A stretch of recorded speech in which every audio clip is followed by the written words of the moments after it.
Hi friends, so today I am going to show you how to make Kerala banana chips at home.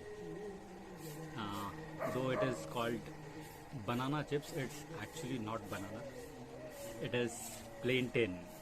So I'll show you the banana tree which is right behind me uh, and the plantain tree. So it's quite similar, but then there is a bit of difference, and I'll show you exactly what the difference is and how you can identify the trees.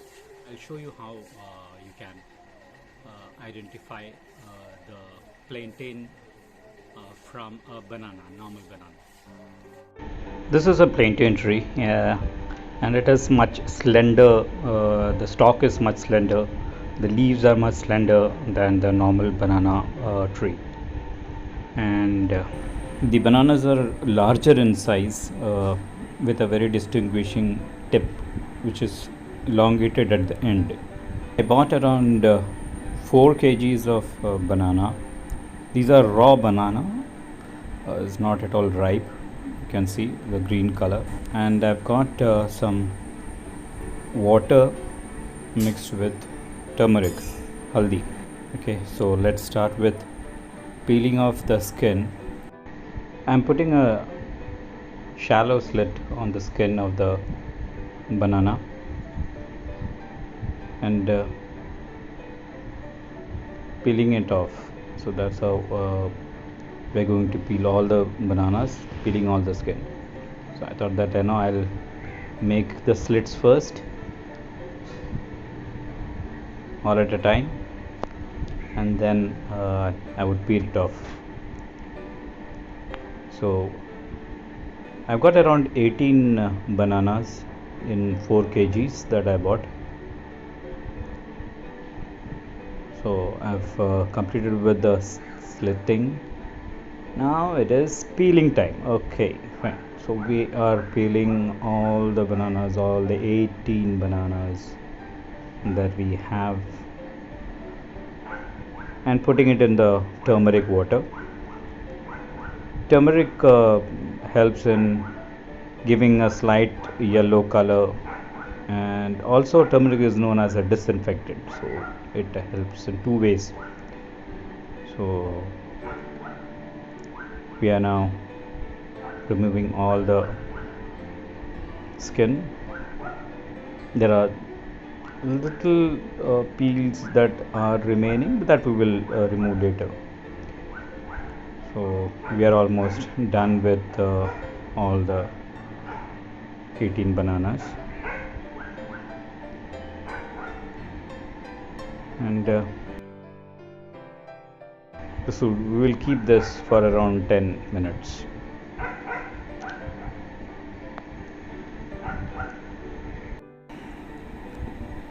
Now I'll wash it.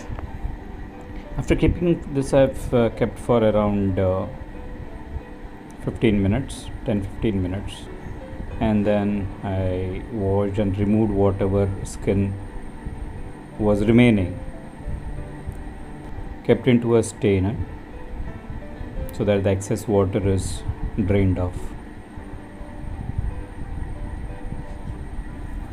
So you have to see that there is not too much of water on the banana, so that it will lead to a lot of splutter in the oil. Peeling all the bananas one by one, or should I say plantain. Plantain in Kerala, it is known as Nendraka or Etakya. Kya or Ka denotes that it's raw. Okay, when it's ripe, it is known as Padam. So when it's ripe, it will be called Ethapadam or Nendrapadam. That's an extra bit of information. This is done now, and now we will get on to the main part, the fry. Okay, I have taken a thick bottomed wide mouthed vessel for fry. I am pouring around 1 liter of coconut oil. I'm using coconut oil for frying. Coconut oil has its distinct aroma and taste, a flavor to it. Unlike sunflower oil, which is a neutral oil, it doesn't have any taste or aroma to it. So, if you do not like the taste of coconut oil, you can also use sunflower oil. But here in Kerala, we prefer coconut oil for frying banana chips and any other chips, in fact. Heat the oil until it is medium hot. I'm using a slicer and I'm slicing the bananas directly into the oil. There are some people who slice it separately on a cloth or a paper and then fry it at a time. So, but then I prefer doing it directly into the oil. This keeps it fresh and also to maintain the color. Also, if you slice it separately, it gets a bit dry, and that causes the wafer to become a bit hard. It is crispy, but then it becomes a bit hard. So try and do it, slice it directly into the oil, but then you will have to be a bit fast with the slicer. So you can try it once or twice, and yes, you can do it. It's not that tough. I'm frying 2 bananas at a time. That means I'll have to do it in 9 batches, right? 9 into 2, 18, correct? Yes. So I think this is the umpteenth time that I'm saying that it is 18 bananas. Bear with me for that.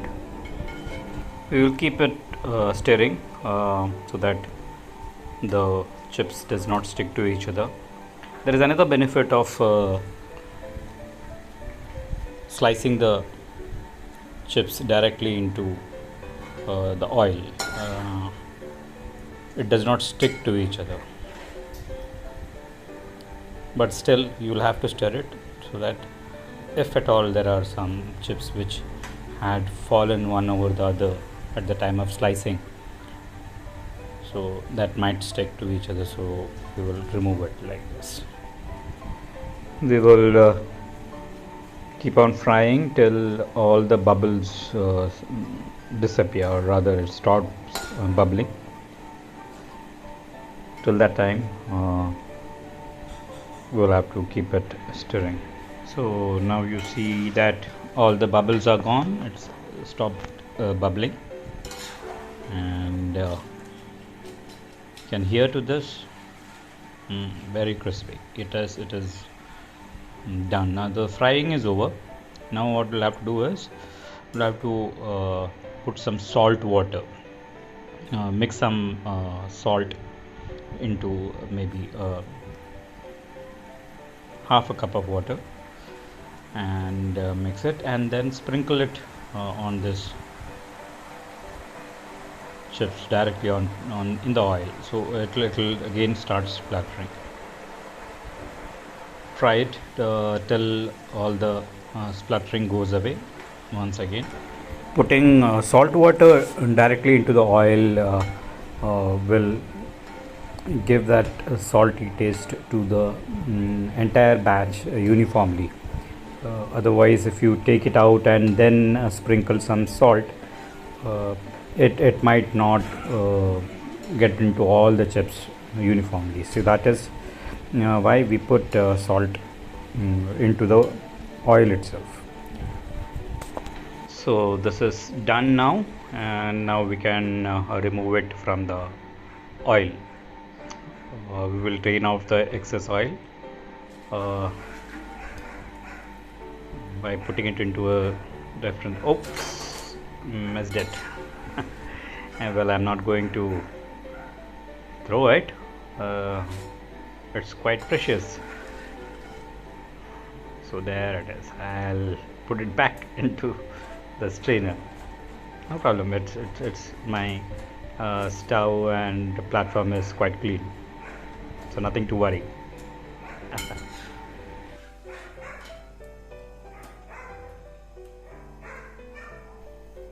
Now listen to this.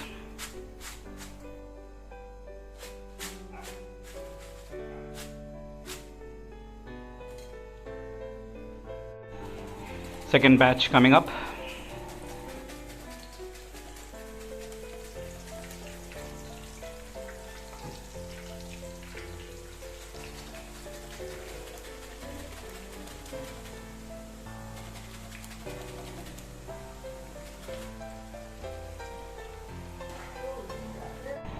Bubbling over, and here goes the salt water.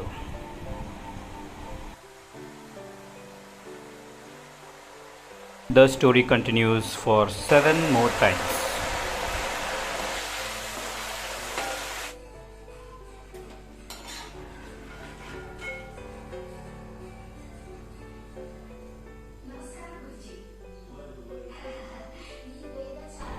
Four batches done, and the 5th batch is on the stove, and the 6th batch is kept for straining. Now let's weigh this. Oh, how much have we got out of the 4 kilo bananas? There it is. It's 1.5 kg. And finale, the tasting time.